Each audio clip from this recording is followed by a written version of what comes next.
Yeah, so it's another Sunday, and as usual, it's me presenting a case to David. Hope this is going to change soon. And David, today I have a simple and short case. It's about dizziness. So we have a 53 years old male who comes with dizziness. Okay. Well, I'm not sure how simple that will be because dizziness is. I'm not sure if that's a simple complaint for me. Um okay, so when I think of dizziness, I think what I'll need to do first. I'm not sure if I'll be very organized, but then if someone tells me they are dizzy, I have to tell apart between two things. Are we talking about true dizziness? That is, someone is just having lightheadedness, or are we talking about vertigo? Yeah, so it's there's a huge difference between those two things, because if someone is talking about lightheadedness, then the differential that I'll put forward will be very different from if we are dealing with vertigo. So that will be the first thing that I'll wish to know. And one simple way to tell apart those two things is that for dizziness, they will tell you they have lightheadedness and it's them. So if they feel a spinning, it's themselves and not the environment. But for vertigo, someone is feeling like the environment is spinning. So if they are in bed, they feel like the bed is turning, or they see the walls are moving, so the environment is moving generally. So that will be the first thing uh, to know if we are dealing with dizziness, true dizziness, or if we are dealing with vertigo. But then if we are dealing with dizziness, I do not have a very well organized list of differentials, but uh,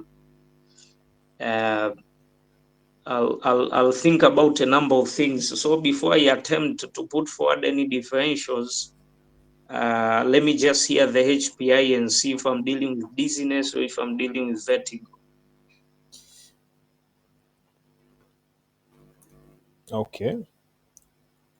Uh, so this patient reports that 6 hours ago he woke up at the middle of the night to use the bathroom, but as he sat on his toilet, he experienced an acute attack of dizziness.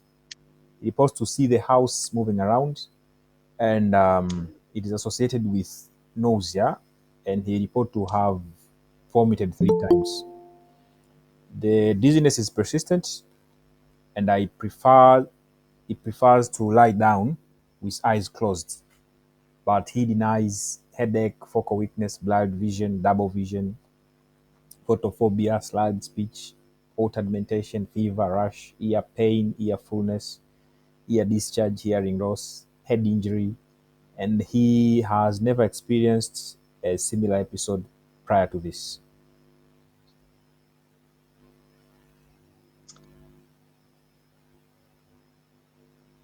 That's it.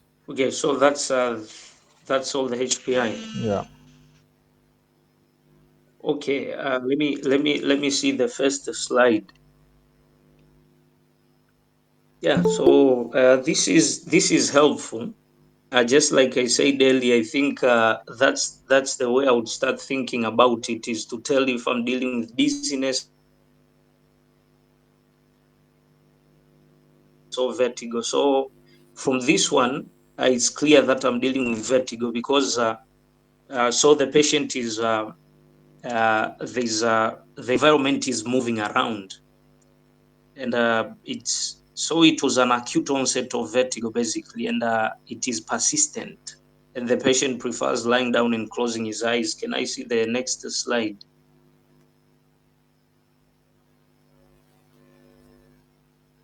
Yeah, and but there is no headache, no focal weakness.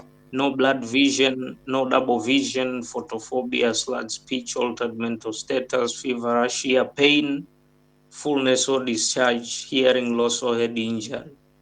And this is the first ever episode. So we are dealing with vertigo.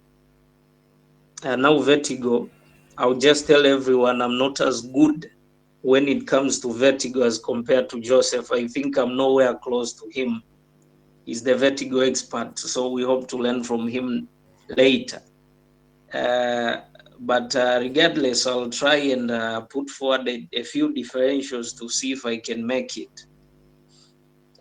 So when we talk of vertigo, uh, vertigo can be divided roughly into two groups. So we have peripheral vertigo, we have central vertigo. And peripheral is when you are dealing with something like, so I'm mentioning differentials now, and we'll see which one better fits this patient. So peripherally, you are dealing with something in the, we are talking of the vestibular system. So, for example, if someone has labyrinthitis, that is inflammation of the labyrinth, they will present with vertigo. So that is the essence of putting uh, in the first bullet that the patient doesn't have ear pain, fullness, or discharge, because an ear infection can extend to involve the middle ear and then the inner ear, leading to labyrinthitis, and the patient can present with vertigo. So something else is benign paroxysmal, benign positional, benign, whichever comes first, benign paroxysmal positional vertigo, BPPV. So that's another one. And then we also have Meniere's disease. Yeah, so that's for when you are talking of peripheral vertigo. And then when you come to central, you can have something like you have a stroke. That one can also present with vertigo. Yes, so those are some of the differentials that I'm thinking about. Now, there is a number of things that can help us to tell the difference on what is going on. So, for example, when we talk of something like BPPV, the vertigo is commonly is very short-lived. You are talking of a few seconds, like 30 seconds, episodes of vertigo, and they usually happen when someone does some head movements. So they turn in a certain direction and then they get those episodes of vertigo, which last for a very short time. So this vertigo being persistent is not very typical of BPPV, and therefore thinking about BPPV here is not very may not be a very likely cause of this vertigo. So, and of course, at this point, I can also not localize if we're dealing with peripheral vertigo, central vertigo. Physical examination will help us do that. So that is where I am right now. We are dealing with vertigo, which could be peripheral, could be central. And those are a few differentials that I mentioned. I think physical examination will help us localize. So more details. Okay. Oh, let me admit someone. Okay. And, we continue. Now we move to the view of other system, and nothing to see here. The cardiovascular system, respiratory system, musculoskeletal, GI, and genitourinary were all normal. And past medical and past surgical history, this patient has hypertension, but he reports that he managed that by only lifestyle modification, no meds. He's not on any meds as of now. Family social history, he's an engineer. He drinks socially. Last time he took alcohol was a week ago, and it was also moderate. He's a lifetime non-smoker, doesn't use illicit drugs. He's married, has four healthy children. He's sexually active only with wife, and there is no known illnesses to his first degree relatives. Okay, so those other components of the history, what I find significant there is the history of hypertension. Yeah, so hypertension is especially untreated hypertension. Uncontrolled hypertension is a risk factor for cerebrovascular events. And one of the differentials that I'm entertaining in this patient is a cerebrovascular event because of this vertigo, and therefore that is what I find significant. Otherwise, he's not on any medications. The review of systems was unremarkable, so that's the point that I pick from that one. So more details.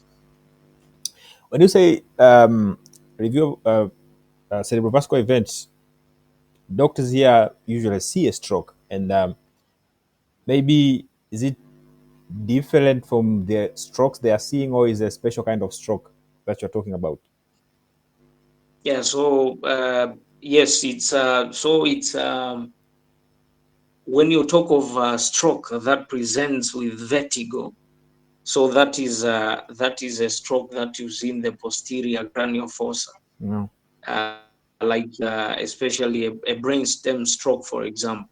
That can present that way. Yes. So it's a CVA, but then not the usual occasions that we see presenting with hemiplegia or hemiparesis commonly. Mhm. So especially brainstem strokes can present that way.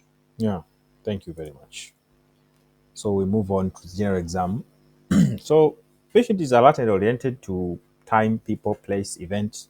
He's afebrile. He is not pale, not jaundiced. There is no lymphadenopathy. He has moist mucous membranes, no thrush or exudates. There is no oral lymphedema. His skin has no rash. His vital signs, remarkable severe hypertension, 185 or 1 over 102, tachycardia of 102, a respiratory rate of 16, temperature is normal at 36.3, is saturating normally on ambient air. Okay. And then I performed the HINTS exam, special examination maneuver for people who present with dizziness. And so the hint is a short form for head impulse, nystagmus, and test of skew. So on head impulse, this patient had a catch-up saccades when turned to the right side, but it was normal when it was turned to the left. He had nystagmus, which was left beating, meaning that the first phase of that nystagmus was pointing toward the left. And when you told the patient to look to the left, the nystagmus worsened. But when you tell the patient to look to the right, the nystagmus disappeared. On test of skew, this patient was not. It was negative. There was no skewed eyes. Systemic exam. I performed a neuro exam. It was unremarkable. His eye centers were normal. Cranial nerve exam was normal. The power was normal in the upper and lower limbs. Tone was normal. Deep tendon reflex was normal. The plantar reflex was normal and ongoing. He had no clonus. Finger nose test was normal. And the pain and proprioception were intact. Other systemic exam, cardiac, chests, abdomen, they were all normal.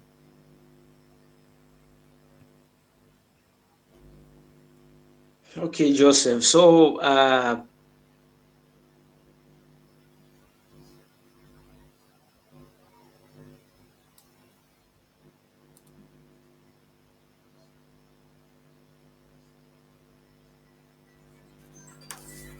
is very lifestyle modifications. Yeah. So as I pointed out earlier, that the hypertension could be a risk factor for a stroke. So that is what I see Hii significant. niko Then kwenye the Zoom, nitakupigia. pulse rate that is Nipo kwenye Zoom. elevated, mildly elevated, and then the hints exam now. Okay, so I won't pretend to be an expert in this. I think when it comes to learning points, I'll ask Joseph to clarify more on the hints exam. uh, because I so I've read about the hints exam and vertigo in general, but then I think I haven't done much with it as much as Joseph has. So he will teach us more later. But then with the hints exam, so number one, starting with the history, if you have vertigo that is persistent, and then in this patient who is a middle-aged male with a history of hypertension, the blood pressure is uncontrolled, and then you see persistent vertigo, you have to be worried about stroke. So even if it was from the history, you do not see it to be very likely, but you have to do everything you can to make sure that you rule out stroke in this patient. So the very first worrying thing is that the vertigo is persistent. Of course, we can have persistent vertigo is something like labyrinthitis, and this patient doesn't have, but this patient doesn't have a history of an ear infection or anything that is suggesting that we are dealing with an infection. No pain, no fullness, no tingling or no ringing sensation or anything. And then when it comes to the hints exam, so there's a couple of things that are confusing me, and therefore I might get some things wrong here. And so I'll wait to learn from Joseph later.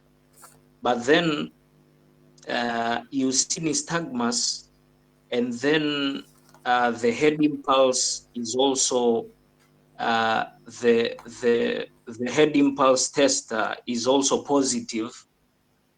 That, from what I remember, is so we see nystagmus and then head impulse also positive. It's very likely that we are dealing with central vertigo more than peripheral vertigo. And then, if I remember correctly, if you see test of skew is negative, that should be very worrying. So, so from this one, I think I'll organize my differentials and put a brainstem stroke at the top, and then the other differentials that I mentioned will follow after that. Yeah, so that's the way I'll go. That probably we are dealing with the brainstem stroke. On top of the list, if I'm correct with my interpretation of this, because I'll need to learn more later. And then, so the other things, like if it's a peripheral vertigo, then you are dealing with something that presents with persistent until treatment, or it's self-limiting later. Like if you are dealing with an inner ear infection, then it will be persistent. Not likely to be something like BPPV, and that's why Joseph hasn't mentioned anything like what do we call it? Big salt pike. The test, yes, Dix Hall Pike maneuver. So you don't do those for, if the vertigo is persistent, you don't do Dix Hall Pike maneuver, because you are sure that we are not dealing with something like we are not dealing with BPPV. So for BPPV, if if the vertigo is very short lasting, a matter of seconds, you do not do a hints exam, but rather you do Dix-Hall Pike maneuver. So BPPV is out of the window. So my differentials, stroke, and then probably labyrinthitis. But of course, I would think more of other differentials that explain central vertigo rather than peripheral, because to me, these ones are in keeping with central vertigo and not peripheral. But then I might be wrong, and Joseph will teach us later. So let's proceed. I came here expecting to learn from you, brother. Okay. Yeah, I like the Well, but point not of for vertigo. I like the point of performing some exam maneuver to specific patients, not all patients. That's very nice. Okay, so we proceed, and what we have next is the labs. As usual, neuro cases, labs are unremarkable. CBC, malaria, renal, sugar, liver, ESRI, and electrons, we are all normal. So during admission, he did an imaging, CT brain, which was unremarkable. What's your comment? That's not surprising. Mm, So if we are, because we are dealing with basically we should say it's a hyperacute onset of vertigo, because the patient woke up to use the bathroom, and then while he was sitting in the bathroom he experienced this episode of vertigo. So it's something hyperacute, and when we think of something hyperacute, we think of something vascular until proven otherwise. So most likely we're dealing with a stroke. But then the role of imaging, especially if you're talking of CT brain, we do non-contrasted CT brain. The only role within 24 hours is to rule out hemorrhage. So we do not see hemorrhage here. We are talking about an ischemic stroke. So it's not surprising to find a normal CT. So what that tells us is we are not dealing with hemorrhage. Most likely we are dealing with ischemia. sure. So what are you going to get? Well, so for this particular patient, I think uh, I mean the only thing that reduces my confidence here is my interpretation of the hints exam is not 100%. Is not 100%. There is still so if I was in a clinical setting, I would need to go to up to date and review the hints exam in order to see if my interpretation was correct. But then, if it's correct that I'm dealing with central vertigo, which I think I am, so that means I'm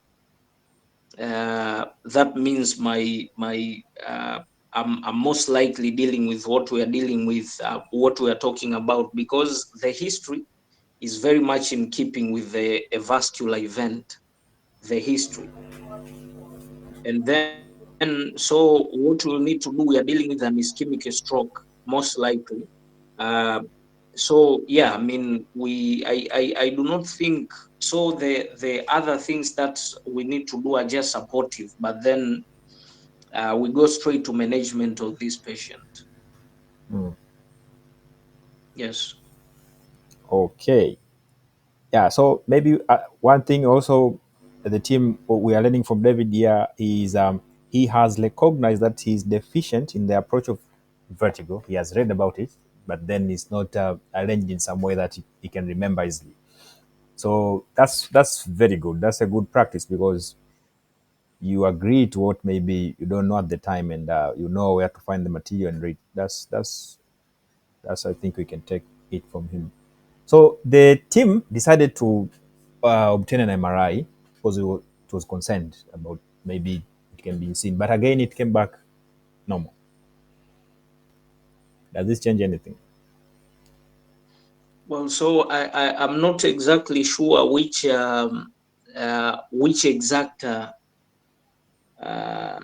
modalities were used, but then I think with an early ischemic stroke, if you do something like diffusion weighted imaging, you'll be able to pick some changes. I think there's a limited, yes, there will be restricted diffusion in the area where there is ischemia. So I'm not exactly sure they interpreted this MRI um, using which modalities. But then, uh, if we are talking of diffusion weighted imaging, and I'm not exactly sure if even a normal DWI that would rule out ischemia. That one I'm not exactly sure, but at least the pretest probability in this patient that we are dealing with a brainstem stroke is very high, and therefore even a normal result of an investigation whose sensitivity and specificity is not 100%, cannot reliably reduce the possibility that we are dealing with the pathology in question. Yeah, so the MRI was all modalities. The DWI, ADC, T1, T2 flare were there. Maybe my question to you is, if we had a patient with maybe we are suspecting a stroke, an MCA stroke, and then uh, 24 hours later, the MRI is normal, will you consider a stroke in that patient? Okay, so 24 hours, and then if you do all those modalities, it's likely, it's very likely, because then with things like DWI, uh, and so all the modalities, if they come back normal, then, and you are talking about 24 hours later, we are probably not dealing with a stroke, probably. But then, of course, reviewing the test characteristics is always important, because we do not always work with or we cannot. Sometimes these things are not at our fingertips, Mm. remembering the sensitivity, specificity. But then I think after 24 hours, especially for MRI with all those modalities, we expect to see some changes. No, no. Yeah. Okay. So, what are you putting your money to? Well, so I mean, with the history, we are dealing with persistent vertigo Sure. in a 53 years old male with uncontrolled hypertension. The current blood pressure is in 180s, over hundreds. And then the hints exam is very suggestive that this vertigo is central, if I'm correct. Then, so what I put on top for this patient is a brainstem stroke. Okay. I'll tell you what happened. So, I'll teach you the hints exam later. The hints exam on this patient suggested a peripheral cause of acute persistent vertigo. You are right, this is acute persistent vertigo. If you put that term um, in maybe up to date, you can have all these things and you can work your patient out well. So this hint exam as a peripheral cause localizes to the labyrinth, as you correctly said, and vestibular nerve, all of these two. But since there was no hearing loss, we expect hearing loss if it is labyrinthitis. So if there is no hearing loss, you stay with the vestibular neuritis. So I diagnosed vestibular neuritis in this patient and I started him on oral prednisone because it's thought to be an inflammatory disease, maybe post-infectious. Maybe they think patient had a viral illness and then they're having a post-infectious inflammation. And again, I gave metoclopramide because of the nausea and vomiting. And later, yes, he reported improvement of symptoms. I started antihypertensive on this patient because 185 is such a high blood pressure, doesn't need lifestyle management alone. And so the big part of this will go into learning about vertigo. So first of all, David, Yes. if it, it is well recognized that when patients tell you that they are dizzy and they will try to pick, are they having vertigo or just another dizziness, that fails as far as the research can tell. So you should try to work out all dizziness in patients as dizziness, not trying to say, okay, this is dizziness and this is vertigo. It becomes very difficult because the words used by patient, it is not the words that we want to hear. So even if someone can be dizzy and they are not seeing a spinning house, and then they can present with central causes like that, as is reported in the literature. So whenever you see a patient with vertigo, the the first thing is to ask, is this a chronic thing or an acute thing? So our patient had acute, and not only acute, but acute and continuous. It started and then 3 hours is presenting in the hospital, it's there. 6 hours it is there. This is acute continuous vertigo. And as you saw, David, in this case, he was struggling between two things: a posterior secretion stroke and a vestibular neuritis. But we will talk about this. If you see a chronic dizziness, someone say, I've been having dizziness for some times now, but not acute, it's just there, maybe a month or whatever. And then your question will be, is it continuous all the time they're having a dizziness, or it's just it comes and go episodic dizziness? And if you fall in this, now you can have a lot of differentials that David was alluding to here: BPV, Meniere's, etc. So if we sit on the acute continuous vertigo, two differential diagnoses: vestibular neuritis or appendicitis and posterior circulation stop. All our money will depend on our interpretation of the HINS exam. So the HINS exam is better than MRI in the first 48 hours of onset. So this was where the research done by Dr. David Newman Tucker. This guy did his PhD in dizziness only. It's very nice. If you go on YouTube and find the videos of Dr. Newman Tucker talking about dizziness, examining the patient, teaching about HINS exam, they are very, very educative. So my take-home message to you here: if you see acute persistent vertigo, don't depend on the MRI. It might fool you. For example, in this patient, if the HINS exam were in some way, and then because the MRI said it's negative, you say, oh, it's not, it is not a posterior circulation stroke, would be wrong. So you should make every effort to know the HINS exam. And so the HINS exam should be performed in appropriate patient, as also the other tests that we were talking to, for example, the Dix-Hallpike maneuver that they will say is not needed in this patient, which is true. And in a patient who is not dizzy, he's sitting in your clinic, again, HINS exam is not useful. You have your patient have to have dizziness that is started acutely, and then it is persistent, and maybe they are vomiting and stuff like that. All you want to do, you want to rule out, is this a central or peripheral process. So let me take this time, David, to discuss with you and everyone here about the HINS exam. I believe is such a beautiful thing to do. So it comprises of three things. And we have head impulse tests, nystagmus, and test of skew. The head impulse is so you hold the head of the patient and you turn them on the one side abruptly, and then you see what is happening to the eyes. And then you do the same again to the other side. So, when you turn to this side, your eyes doesn't go to this side. They will remain looking at the person who is performing, because when you perform the test, you tell the patient, look at my nose, and then you turn them.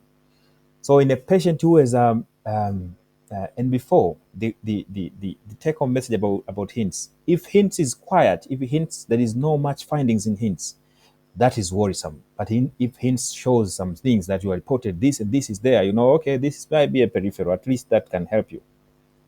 So yes, this patient, when you turn them to one side, the eyes tries to go to that side, and then they discover, oh, the eyes are going, they return to you. That's what we call corrective saccades. So this patient had this when you turned, I think you turned him on the right side. And another thing is nystagmus. So nystagmus are of two types. I mean, they come from two places. Either patient have a peripheral cause, we're talking about vestibular neuritis or labyrinthitis, or is coming from the central cause, a posterior circulation stroke. So the peripheral cause will present with some characteristic, the same applied to central. So in a peripheral cause, the nystagmus will be it'll be one-sided. You see the eyes are moving, but the first phase, because nystagmus, your eyes are doing like this. So this first phase, it will be on only one side. And then when you tell a patient, look at this side, if they are looking away from the lesion, let's say they are having a vestibular neuritis in this ear, if you're looking on the left, it increases. the beating increases in speed, and then you tell them to look on the side that there is a lesion, it decreases or might disappear altogether, as in this patient.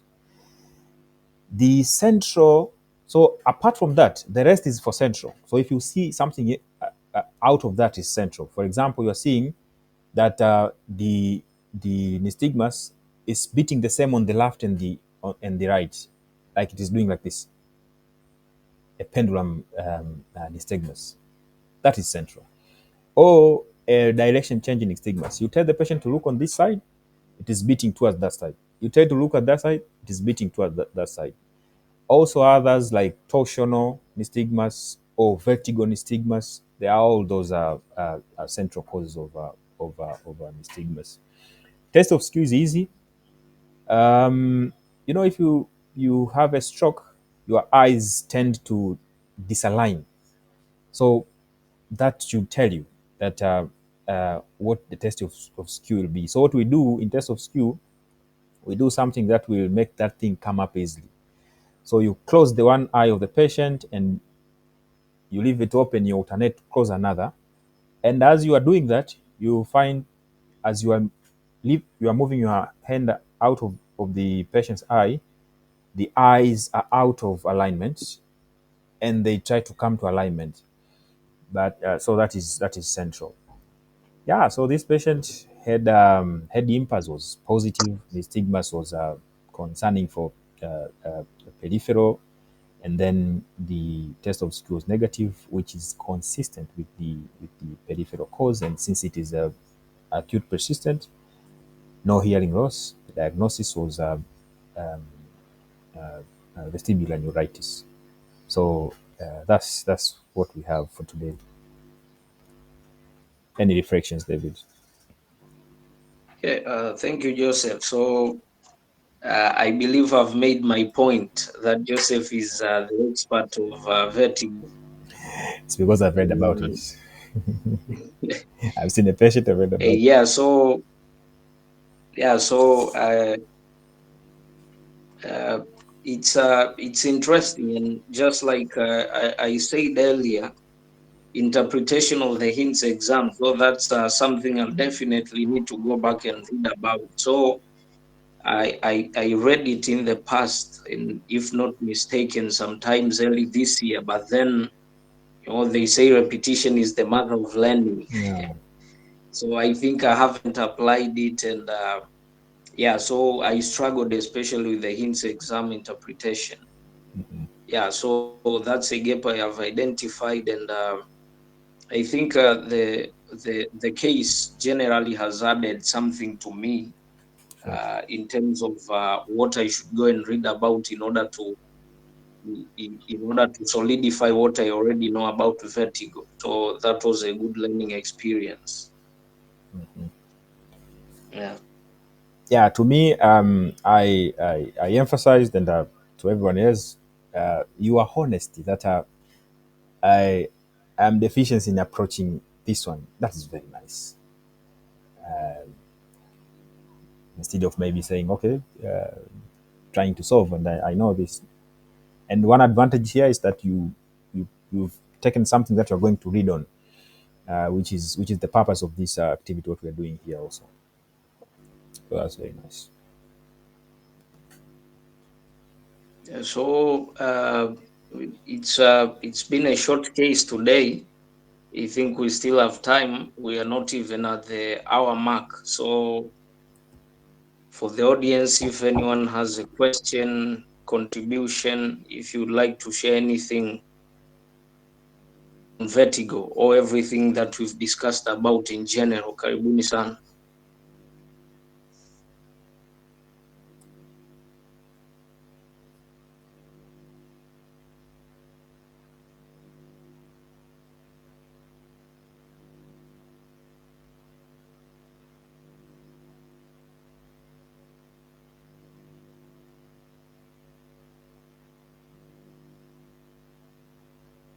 Okay, this crowd is very quiet these days. Not sure if people are contemplating Yeah, okay. So I see Shani has a question. Can you unmute and ask Joseph loudly so he can answer, and everyone can benefit from the question and the answer? No. Yeah, I okay. Shani, Hello, karibu Shani. can you hear me? Sababu Yeah, sina microphone. karibu nakusikia.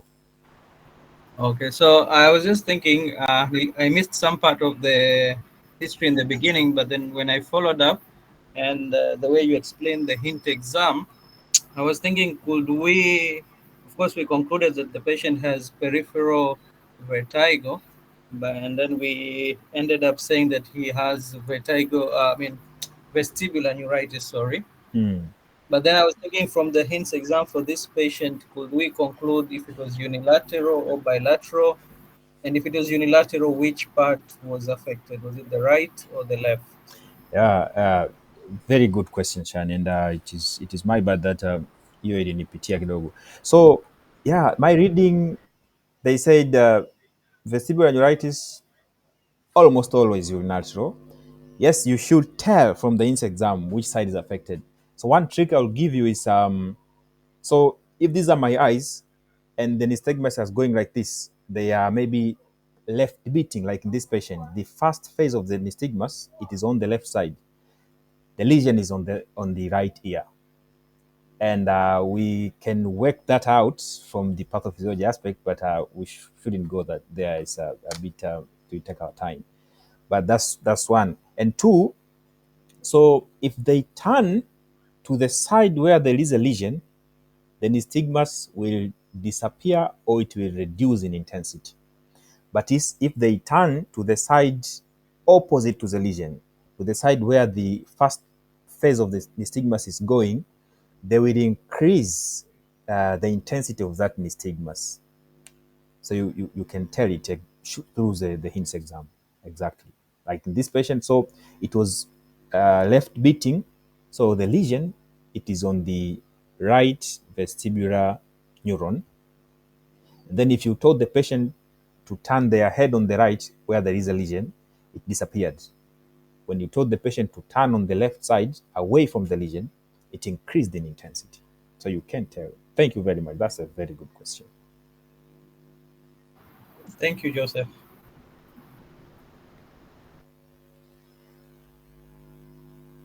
Okay, anyone else? Nurain asked about the slide on differentials. So here it is. I hope everyone can zoom in and see the differentials. Yeah, Anyone else I with think the I can send this to you guys and you can share in your WhatsApp group. I took this from a book. It's called, it's written by Aaron Beckwith, and it's called, I think, Neuroanatomy Through Localization. I don't know. It's a very nice book. It's short. It's different from other books they study, the MSCs. It was written for medical students and anyone interested in neurology who is not a neurologist. And I find this book to be the basis of all neurology that I know. It's very nice. I can share the name later.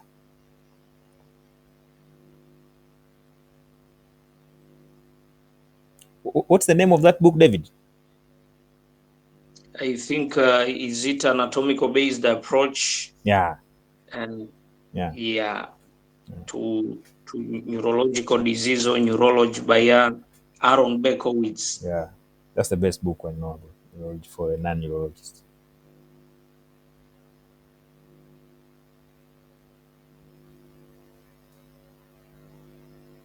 Okay, anyone else with a question, a comment, or any pearls that you'd like to share with us about vertigo, anything?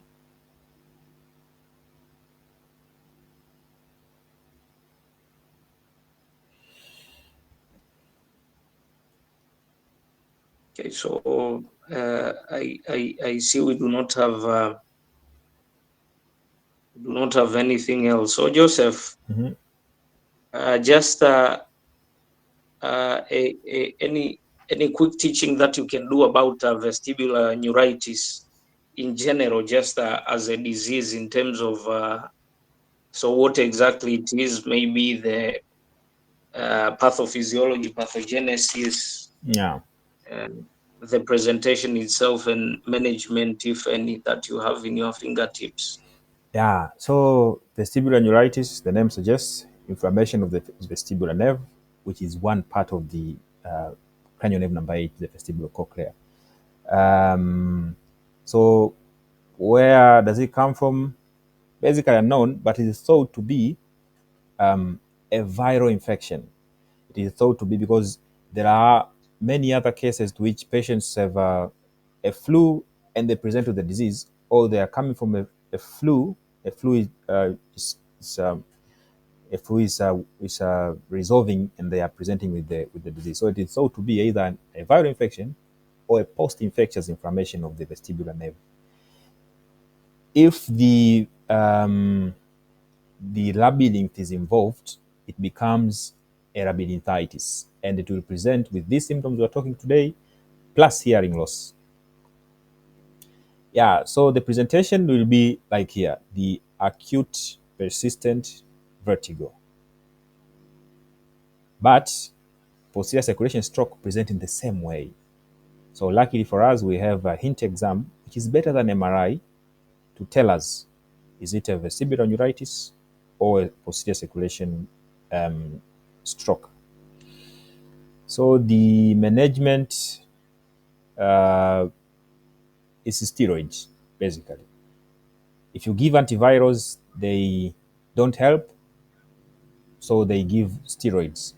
And the dose, I think, is so you start with 60. Yes, you give 60 on the first day. Yeah, you give 60 milligram OD on the first day to the fifth day. And from there, on the sixth day to the 10th day, you start tapering by 10. And also, you give symptomatic management for dizziness, the antiemetics. And that's it. Okay. Thank you very much, Joseph. So, because I'm not sure if anyone has anything else at this point, I haven't seen any hand up. So, thank you everyone for joining. I see we had a number of people, maybe not as many as in the last 2 weeks, but then the usual people that we see always, and then Joseph Kalal, who joined us, I think, in the past 2 weeks, is here again today. So very happy to see you. I like the consistency. So just keep sharing the link with other people so they can join. Yeah, one thing And from the then, participants, um, we urge you, if you have a case you think you can present that we can benefit, yeah, please, you're welcome. We are here. and then Yeah, even discuss. discussing the case, or if anyone is interested in discussing with any of us. Of course, currently it's Joseph presenting, so if one volunteers to discuss, so we'll discuss together, and then I believe in a few weeks or month I'll have a few cases for Joseph, and so you can also join Joseph in discussing. So if anyone is interested, you can reach any of us, and maybe starting next week we can be discussing together. So Kiara and Irene, do you mind unmuting and saying hi?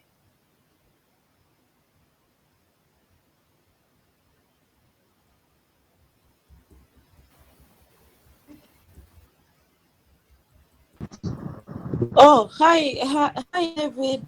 Hi, Joseph. Here, Hi, Irene. everyone.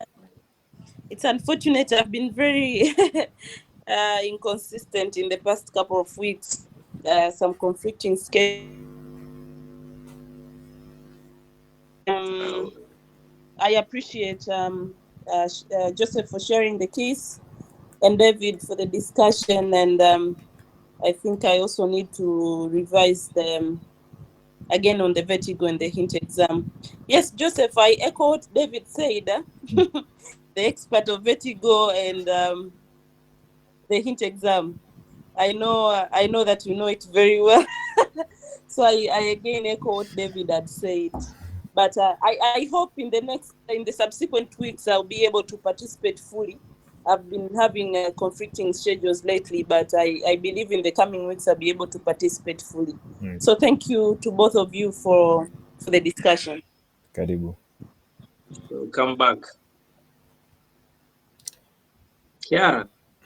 Oh, Kiara, you can't unmute yourself. People, we're happy to see you here. Right, everyone. So again, we'll share the link for next weekend. Let's remember to share the link widely. I think there are some colleagues who joined us in the past few weeks, but they are not here. Maybe for some, it's because we didn't share the link as widely as we did in the past couple of days. So let's remember to share it widely. We need more people so we can learn together. So looking forward to seeing you again next week. Have a good night. Good night.